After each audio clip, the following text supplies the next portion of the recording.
उत्तर प्रदेश के लाखों पेंशन लाभार्थियों के लिए बहुत ही बड़ी और महत्वपूर्ण खुशखबरी निकल के सामने आ रही है। अगर आप भी यूपी में वृद्धावस्था पेंशन, विधवा पेंशन या फिर विकलांग पेंशन का इंतजार कर रहे हैं तो ये वीडियो आपके लिए बहुत ही महत्वपूर्ण होने वाली है। अप्रैल, मई और जून की नई तिमाही का पैसा सरकार किस तारीख को बैंक खाते में भेजने वाली है, तो ऑफिशियल अपडेट के साथ जानेंगे। पेंशन का पैसा किस तारीख से आना शुरू होगा, सबसे पहले किन किन जिलों में पेंशन भेजी जाएगी और इस बार क्या सच में 45 रुपये आपको मिलने वाले हैं।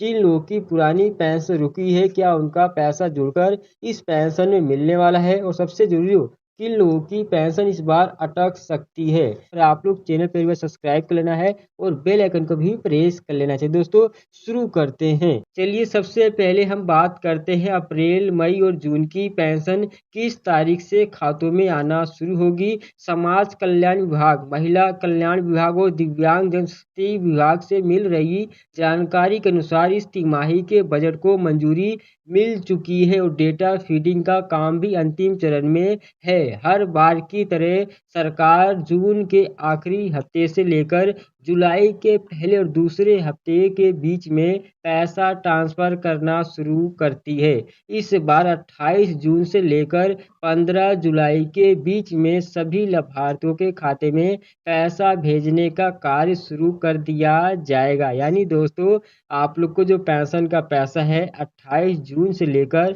15 जुलाई के बीच में सभी को पैसा दिया जाएगा। लेकिन दोस्तों सबको अब की बार पैसा नहीं मिलेगा। दोस्तों अब बात करते हैं किन किन जिलों में सबसे पहले पेंशन भेजी जाएगी। उत्तर प्रदेश के वे जिले जहां समाज कल्याण विभाग का KYC और आधार लिंकिंग का काम 95% से ज़्यादा पूरा हो चुका है, वहां सबसे पहले बजट जारी किया जाता है। यानी सबसे पहले लखनऊ, कानपुर, प्रयागराज, वाराणसी, गोरखपुर, मेरठ, बरेली, आगरा, गाजियाबाद और दोस्तों मुरादाबाद जैसे बड़े जो संभाग जिले हैं वहाँ लाभार्थियों को सबसे पहले भुगतान मिलने की उम्मीद है। यानी इन जिलों में सबसे पहले पेंशन जारी की जाएगी। लेकिन दोस्तों आपको परेशान होने की जरूरत नहीं है।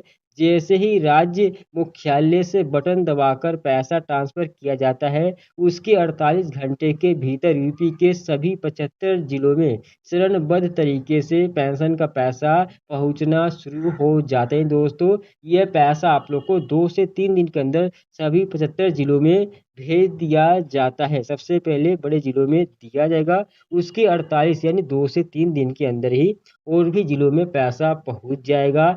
अब आते हैं आपके सबसे बड़े सवाल पे, किया आपकी अब की बार 45 रुपये पेंशन का पैसा मिलेगा। उत्तर प्रदेश में वर्तमान नियम के अनुसार सरकार 1,000 प्रति माह की दर से 3 महीने की किस्त यानी 3,000 रुपये सीधे बैंक खाते में भेजती है। लेकिन कुछ खास मामलों में लाभार्थियों को इस बार 45 रुपये या उससे भी ज़्यादा मिलने वाले हैं। वो कैसे मिलेंगे ध्यान से समझिए।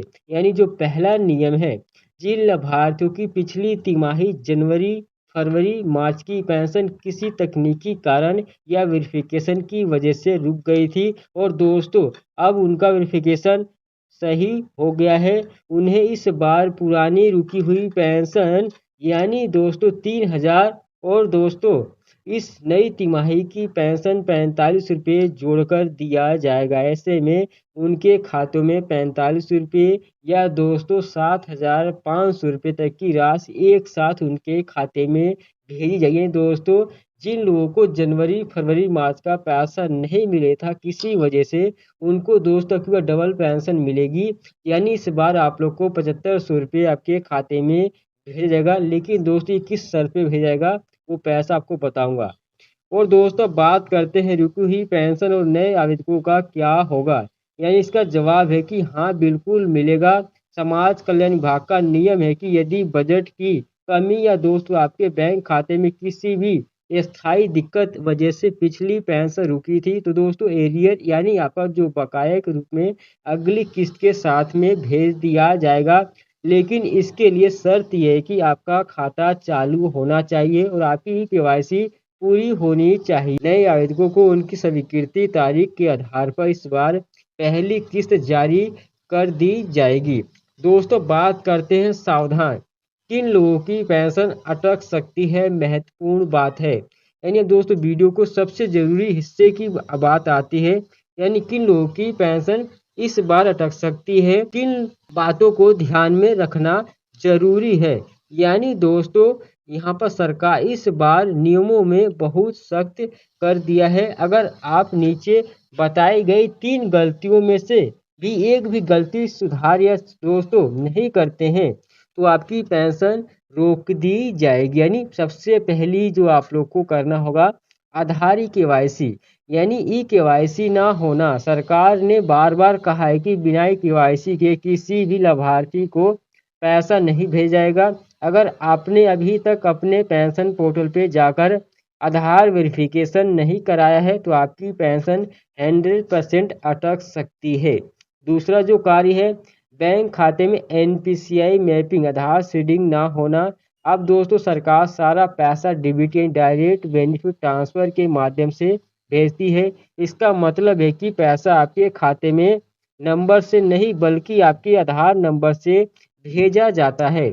अगर आपका बैंक खाता आपके आधार से और एनपीसीआई से लिंक नहीं है तो सरकारी जो पैसा है रिजेक्ट कर दिया जाता है, यानी आपके खाते में नहीं पहुंचता है, फेल हो जाता है। तीसरा दोस्तों जो कार्य है, भौतिक सत्यापन यानी फिजिकल वेरिफिकेशन, यानी दोस्तों अपात्र मिलना। यानी हर साल विभाग लाभार्थियों का सत्यापन कराता है। अगर कोई व्यक्ति गांव या शहर में मौजूद नहीं मिला तो उनकी जो मृत्यु हो या दोस्तों चुकी है या दोस्तों पात्रता की श्रेणी में नहीं आते हैं, जैसे आय सीमा बढ़ जाना या विधवा महिला का पुनर्विवाह या दूसरा विवाह, तो ऐसे लोगों का नाम लिस्ट से काट दिए जाते हैं। यानी दोस्तों इसकी वजह से सत्यापन किया जाता है हर साल।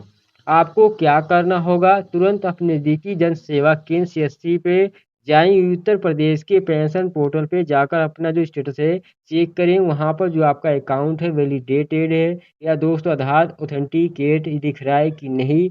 अगर आप सब ये सही है तो आपको बिल्कुल चिंता करने की ज़रूरत नहीं है। जिन लोगों के फार्म में कोई गड़बड़ी है, जिन लोगों के स्टेटस में कोई गड़बड़ी है, वो अपना जरूर सुधार करा लें और वेरिफिकेशन सभी लोग करा लें। अगर आपका नहीं हुआ है तो आपको भी कराना पड़ेगा। स्टेटस में जो भी कमी है आपको देखने को मिल जाएगी। जिन लोगों का सही है उनका पैसा 28 जून से लेकर 15 जुलाई के बीच में आपको चाहे वृद्धा पेंशन चाहे विधवा पेंशन सभी पेंशन का पैसा आप लोग को जुलाई में ही मिलने वाला है। चलिए दोस्तों मिलते हैं नए वीडियो में नए टॉपिक पे। बाय।